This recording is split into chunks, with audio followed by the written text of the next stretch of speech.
It's especially important to helicopters. So if you want to pitch the helicopter forward, you might think we need to apply more lift in the back of the rotor blades.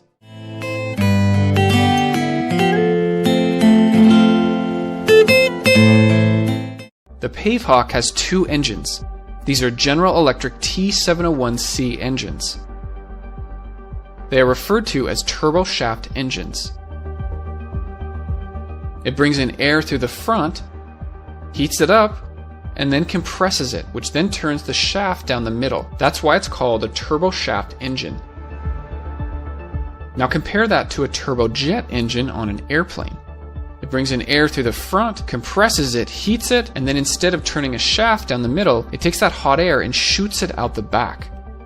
This provides the thrust which pushes the airplane forward. Now that's the turbojet engine, but on a helicopter it doesn't need that thrust to push it forward. That's why it uses two turbo shaft engines to spin the shafts, which then work together to spin the main rotor blades. Now don't forget about the tail rotors on the very back. They're powered by the same engines. The two engines also turn a shaft that goes all the way back through the tail and up to the tail rotors. In the middle is the Auxiliary Power Unit, or APU for short. This is the small engine that provides electrical power for the helicopter. The APU is also responsible for starting up the main turbo shaft engines. In the center, we have our four main rotors. These are like the wings for a helicopter. When the air is flowing fast enough, they will generate lift. Now you could generate more lift by spinning the blades faster. Some toy helicopters or drones work this way. However, this is not how full-size helicopters work. The rotors on the top spin at a constant speed. It doesn't change very much once the engines are running at full speed. For the Pavehawk, they spin at 258 RPM, or rotations per minute. The way we generate lift is by changing the pitch of these blades. This affects the angle of attack. When you increase it, it generates more lift. Do it on all four of the rotor blades and this will cause the helicopter to go up. Decrease the pitch to generate less lift, which will cause the helicopter to descend or accelerate downwards.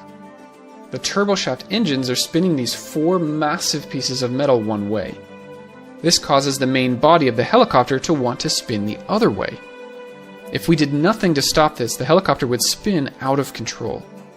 This is the reason we have the tail rotors in the back. It provides a counter torque, or in other words, a spinning force in the other direction. This stabilizes the helicopter so it's not spinning uncontrollably. If you come back here and look at these tail rotors, they are not perfectly aligned. They are tilted by 20 degrees. This makes it so that it also provides a small amount of lift in the very back of the helicopter. This helps counteract the extra weight of the tail.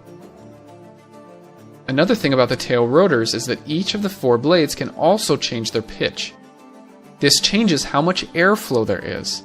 Increase the pitch if you want to turn to the left, and then decrease the pitch if you want to turn to the right. How about moving the helicopter? So if we want to go forward or backward or left or right, how does that work? First, let me show you the mechanism in the center here. This is called the swash plate assembly. Here's the main swash plate, the rotor mast, and the four pitch control rods, which are then connected to each of the four rotor blades. The swash plate can move up or down. This directly affects the pitch on each of the four blades. But the swash plate can also tilt from side to side. This means it will change the pitch more on some blades than on others. And if you watch it spinning around, each blade is always changing. Let's focus in on just this blade. When it's on the right side, it's relatively flat. But when it's on the left side, it's more angled. It's flat, now it's angled. It's flat, now it's angled.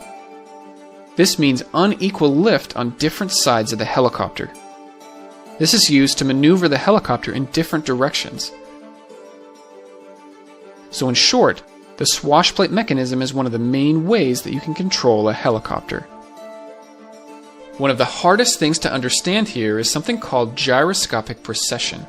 And this happens to anything that spins, but it's especially important to helicopters. So if you want to pitch the helicopter forward, you might think we need to apply more lift in the back of the rotor blades. But if we did this, it would actually roll the helicopter to the left. We apply a force and it doesn't take effect until 90 degrees later. To actually pitch the helicopter forward, more lift needs to happen on the left side. And again, if you've never heard of gyroscopic precession before, this probably seems a little strange. The good news is that helicopter pilots don't have to be actively thinking about it, but it's definitely good to understand. Now that we know how the rotors work, let's take a look at the flight controls that you'll find in the cockpit. There are three main ones, and we saw these earlier in the video: the collective, the cyclic, and the tail rotor pedals. Let's go through what each one of them does. First, the collective.